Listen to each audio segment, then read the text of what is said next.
Hello students, welcome to Accounting 221, Accounting Principles.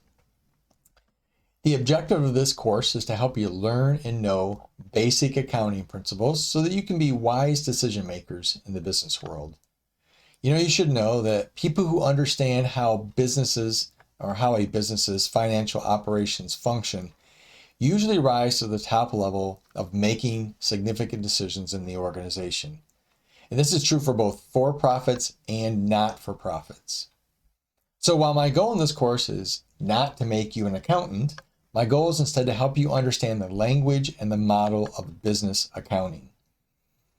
I want to enable you to be a leader in the organization where you work. Understanding the financial state of the company is a big step towards that leadership role. That said, don't worry, if this is your first accounting class, I'll help you learn the basics and what you need to know as we go through. You're going to be successful here. Here are some things I want you to remember though as we go. First of all, each week, I'll post a couple of videos for you to watch. The first video is some sort of a biblical devotion related to leadership. It might be some encouragement to you. It might be an encouragement to you to further your walk with Jesus Christ, or even to become a believer if you're not. Integrating a biblical worldview into our leadership walk and into our daily walk is a must if you're going to be a believer in Jesus Christ, especially in the business world. Now, the second video is a short mini lecture about the week coming up. It's not deep. That comes from the text and some of the other material, but an overview to help guide you through the upcoming week.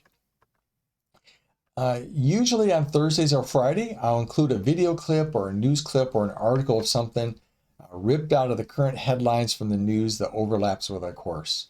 I think that you'll add, what I'm trying to do is add some context, if you will, to what we're learning each week by pulling something out of the news and connecting it to one of our learning objectives. Each week I'll hold virtual office hours, and you can find the details of that on the home page in Canvas there. And during those office hours, we can talk about course stuff or life or anything else you want to talk about. Now, regarding the pace of the class week begins on Monday and ends on Sunday. Pay close attention to the due dates. I've got them listed right up here as a matter of fact. And make sure you pay attention when things are due. Now, if you can't meet a due date, you need to reach out to me sooner than later and let me know what's going on.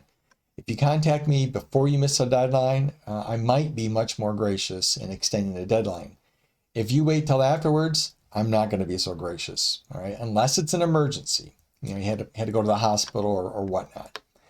Finally, don't rush ahead each week and try to get next week's material completed before completing the current week's material. Accounting curriculum builds on itself week by week, and you need the foundation of the previous week's material before you move on. All right, I'm excited to be working with you during this term and getting to know you better. And you're going to see this a lot from me, so just get used to it. This is what I like to remind people. Remember that God is on his throne. He's always been there, and he's always going to be. Have a great week.